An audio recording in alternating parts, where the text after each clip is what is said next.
defensive lineman, TJ Jackson. Questions for TJ? So TJ, we got a chance to talk to you about the game Saturday. So I just want a little of your backstory, I guess, to start with. So from Alabama originally? Alabama. Okay. So grew up where? Millbrook area. It's like 15 minutes away from Montgomery. Okay. So yeah, you end up at Troy. You're not a classic built defensive lineman. Did you get any Power 5 looks? How did you end up at Troy? And start with your career there. Coming out of high school, my junior year, as y'all would know, Coach Brown and that staff was there. And my defensive coordinator in high school is actually Coach Leslie's best friend. And he was recruiting me then in high school, but as you said, I wasn't the typical D lineman size coming out of high school. So when they came up here, that kind of like went away. But I still always loved Troy because when I watched them beat LSU, I said, yeah, I want to go there because I kind of knew off my size, I wasn't really going P4, P5 right away. So I kind of figured Troy would probably be the best spot for me, especially on like their tendency of being like a giant killer. So you're successful there. At what point you thought you wanted to try to step up and play at a higher level? After last year, I kind of like looked back on all my games against the Power 5 teams that we did play. I kind of was like, I feel like I could do this every game at a consistent level. So I'll say after that bowl game against Duke, I felt like I could probably do this every week. And now you're doing it every week. How's it going? How do you think you've produced? I feel like I'm doing my job. I listen to what the coaches tell me to do. I don't try to do too much outside of my job. And you know, Coach Leslie puts me in spots for me to make plays. Mood of the team and the players today, a couple of days after the game. What is the mood? You know, it's kind of, you know, we came in kind of down, but after what Coach Brown told us this morning, you know, we can't be walking around, you know, all lopey, upset about the game. We got to look forward to what's ahead of us, and that's Big 12 play. This week we got Kansas, and that's going to be a tough opponent. What was the message? What did he tell you? You know, last week is last week. We can't dwell on the past. You know, be 1-0 this week.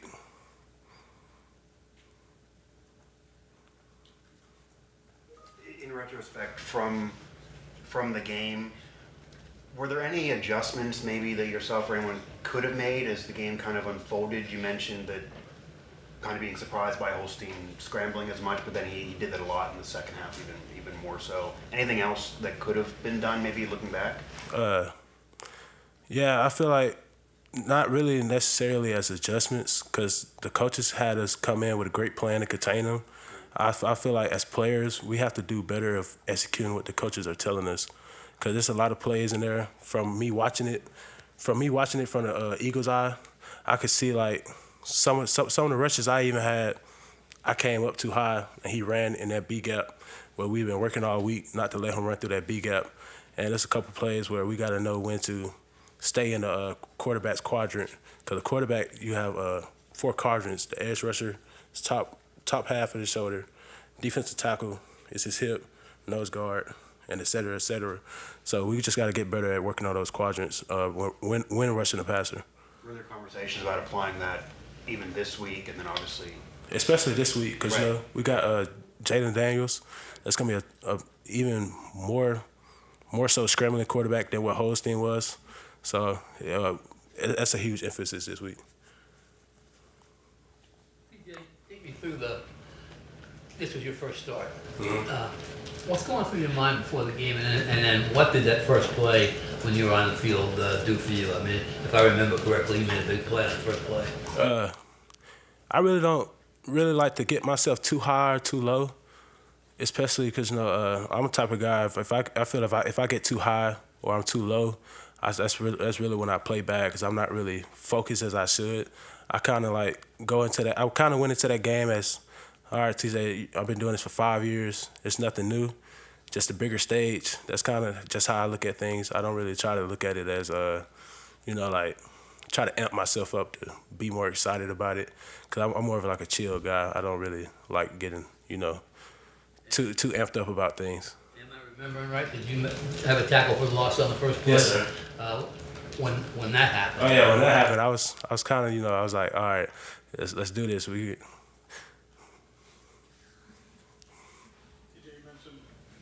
Proving to yourself that you thought you could play at this level. Once you make that decision and then you put your name in the portal, what was it like for you? What do you see in other people doing? Going out and contacting some coaches, or some of them coming to you? How do you get through all that? I mean, it just seems just like an extension of high school recruiting. See, my thing was I had a quick turnaround. When I hit the portal, I had like a week to make a choice, with a week to make the decision. And I'm kind of big on, family type of guy. And one thing about West Virginia, that's one thing these coaches, they really emphasize on is family. And like I said earlier, my defense coordinator in high school was best friends with Coach Leslie. So we kind of already had that, kind of feel. And yeah, so I'm big on family. And this coaching staff, they do everything for us. They keep us well glued together. Did you talk to your high school coach, have him tell Coach Leslie, get in contact, hey, I'm available, are they interested? How'd that work?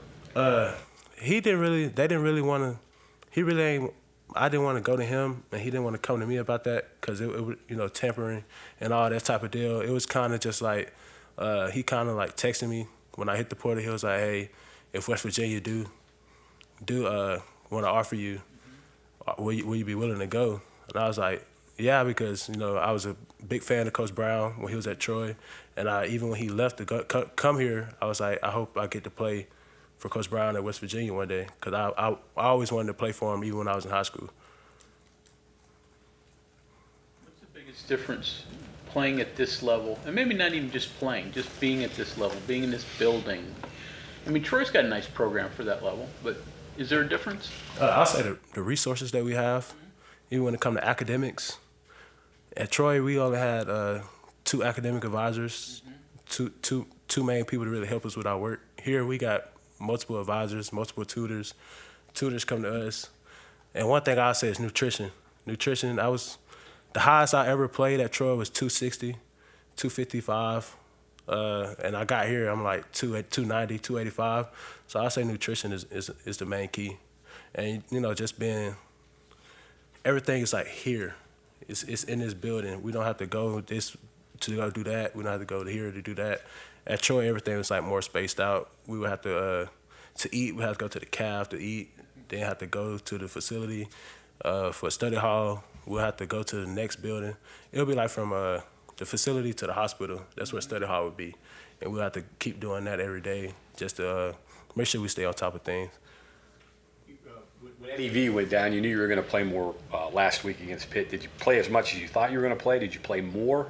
How did that turn out? Playing at the line, it's really like, you can't really count your snaps, because like, you'll be out there 3 plays, you get out, then you could be out there 4 plays and get out. You could be out there 8 plays and get out.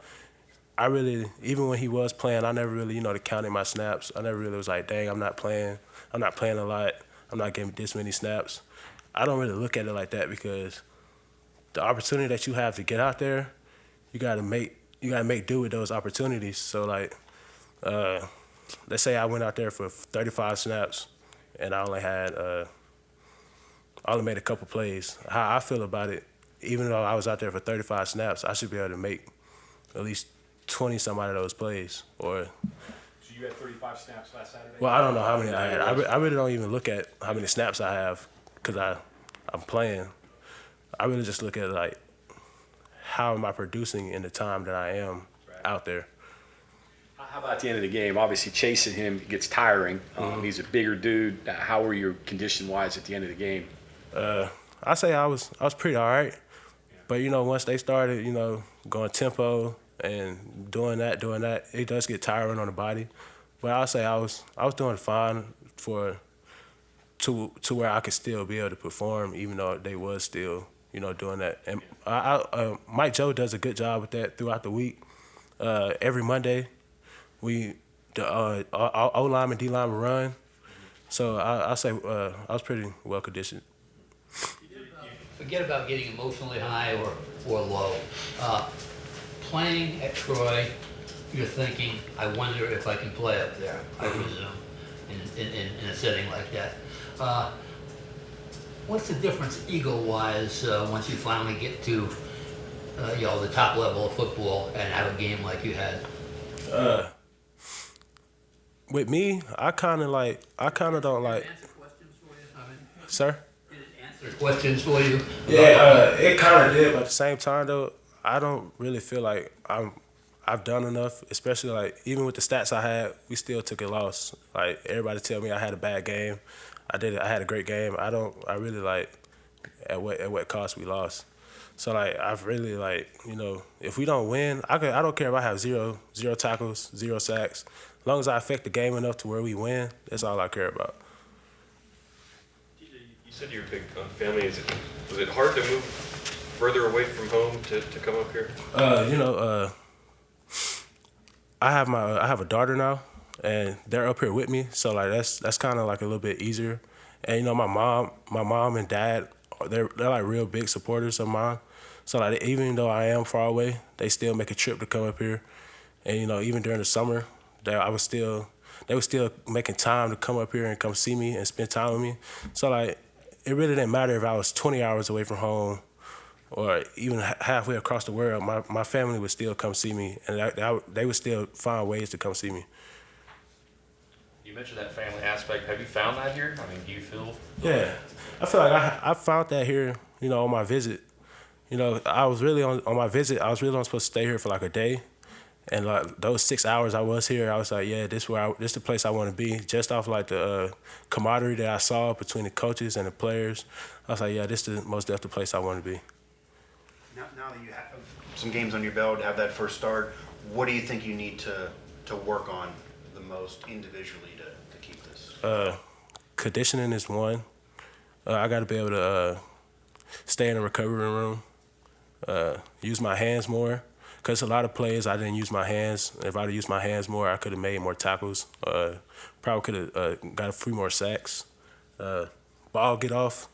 It's a lot of things. I like to critique myself on a lot of things. I like to criticize myself. Even when I make plays, I be like, I could have did this better.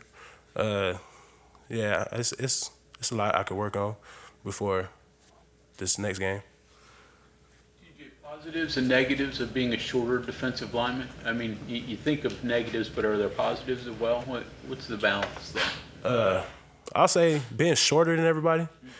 You get up under everybody easier. It's not really I play lower pass than with everybody. Well, I try to. In some plays I do get high from being tired, but being shorter than everybody, you could get up under the pass and working movements. I'm quicker than everybody because I'm not that much bigger. I'm not long, so I could take 2-3 steps in less time than would it take somebody that's 6'5", 6'6" to take those 2-3 steps laterally and be able to work lateral and then work vertical. I said the negatives about it is you can't really work common pass rush moves with short arms that I got because the long arm, you can't really work that in my body type because if I work a long arm and the offensive lineman is longer than me, they just chop my hand down and just lay on top of me. That's probably the most negative part about being shorter is I can't really work common pass rush moves than what taller guys would be able to work.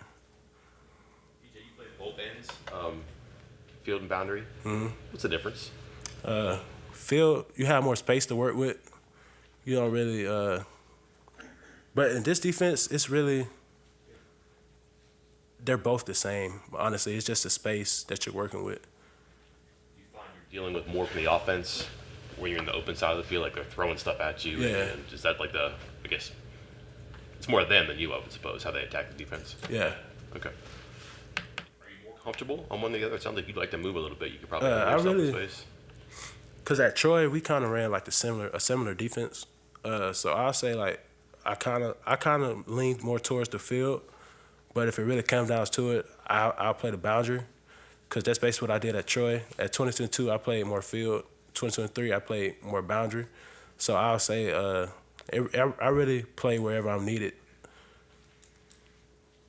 You have a daughter, how old? She turned 3 months Saturday. 3 months. So she's too young to understand what you're doing. Yeah, but I still love her at the games. What can you apply from what happened last week to what you're going to face this week? What lessons have you learned? How can you pivot, I guess, from a disappointing loss to an important conference opener? I say, like I said earlier, we gotta execute. We gotta execute better than what the coaches are giving us. We gotta, like I said, on my part, I gotta contain the quarterback better. I can't rush upfield as high. I gotta counter rush back inside better. Basically, looking ahead on next to the next week. You know, critiquing myself, watching film, getting into the film room. You know, watching film on Kansas. That will be a tough matchup, and I'm excited for it. You ever had any disappointing games at Troy or anything that you can recall where you lost to a big rival, and how did you guys rally, and what did you do, kind of pull together? Did you? Last year at JMU, we lost to them by 2 points, 14-16. We had an intentional grounding call, got us out of field goal range, and we lost. And after that game, you know, we kind of sat down. We was like, this ain't the end of our season. Let's turn it around. Let's get back into the film room. And I can't remember who we played next week, but we played that next game the next week, and we was locked in, ready to go. And I feel a similar situation here. We lost a tough rival game last week, and we like I've been telling guys in the locker room, just keep our head up, man. We got another opportunity next Saturday. You mentioned Jalen Daniels. How difficult is he to contain? How important is it to try to contain him? I haven't really played a guy like that in a long time. I said the person I probably played close to it was probably Malik Willis. But it's going to be a tough challenge, you know, with him being able to move here through the B gap, through the outside, especially with the, you know, the option game, you know, all of that. We got to stay disciplined, especially playing the field end spot. We got to stay disciplined on reading what he's going to do. And it's gonna be a tough battle. It's gonna be a chess game. Okay, anything else? All right, thank you, TJ. All right. Thank y'all.